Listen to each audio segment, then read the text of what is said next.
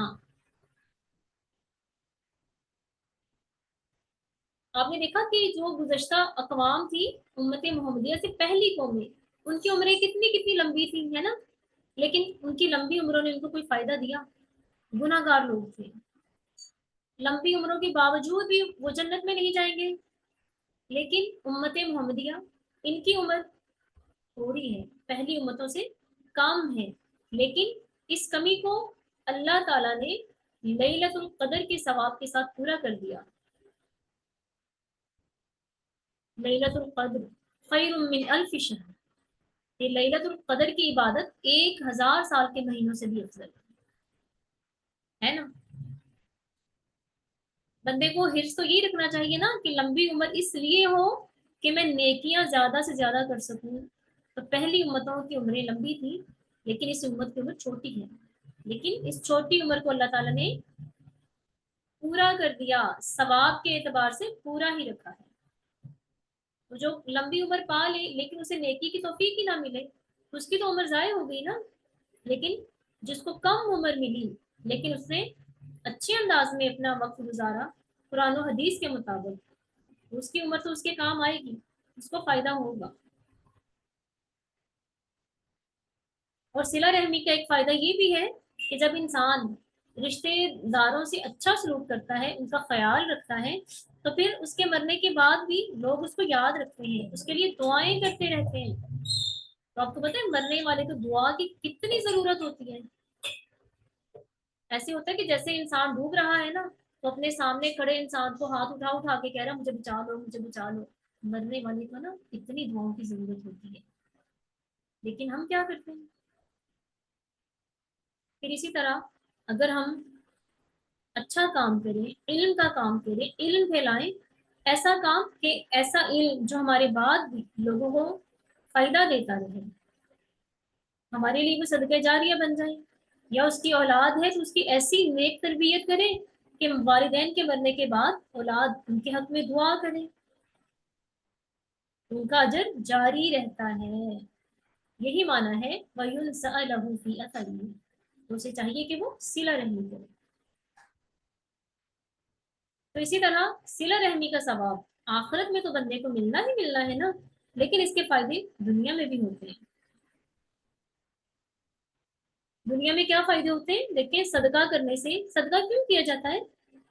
اسی لیے اللہ تعالیٰ نے صدقہ رکھا ہے نا، کہ جو لوگ ایسے ہیں جن سے اپنا جو روزگار ہے وہ پورا نہیں ہوتا، ان کے اخراجات ان کی اپنی کمائی سے پورے نہیں ہوتے، یا جن کے پاس ہے ہی نہیں ہے، ان کو زندگی گزارنے کے لیے کچھ نہ کچھ ان کی ہیلپ کی جائے۔ تو پھر اللہ نے یہ بھی رکھا کہ جو صدقہ کرے گا اس کے مال میں اضافہ ہوگا، اس کے رزق میں فراوانی ہوگی، برکت ہوگی۔ تو صدقہ کرنے سے انسان صلہ رحمی کرتا ہے نا، تو یوں صدقہ کرنے سے بھی پھر انسان کے مال میں اضافہ ہوتا ہے، تو یہ دنیا کا فائدہ ہے نا۔ اور پھر جہنم سے بچنے کا ذریعہ بھی ہے، یعنی دنیا کا بھی فائدہ، آخرت کا بھی فائدہ ہوتا ہے۔ یہ ہو کہ جو بھی کوئی نیکی کرنی ہے نا، صلہ رحمی میں نیت اللہ کی رضا ہو، آخرت کا گھر ہو، پھر انسان کو صلہ پورا ملتا ہے، دنیا میں بھی اور آخرت میں بھی۔ اگر نیت اچھی نہیں ہوگی تو پھر ثواب نہیں ملتا۔ اس لیے ہمیشہ آپ اگر اچھا کر رہے ہیں نا تو اچھا کرتے رہیں، آپ نے یہ نہیں سوچنا کہ فلاں فلاں تو میرے ساتھ ایسے ہی کرتا رہتا ہے، میں حالانکہ اس کے ساتھ اچھا کرتا ہوں، آپ نے پھر بھی اچھا ہی کرنا ہے، کیونکہ اللہ تعالیٰ نے یہی حکم دیا ہے کہ صلہ رحمی کرنا، صلہ رحمی کرنا۔ اور صلہ رحمی تو یہی ہوتی ہے نا، کوئی اچھا نہ بھی کرے تو بھی اچھا کرے، بس اللہ کی رضا کے لیے کرتے رہیں،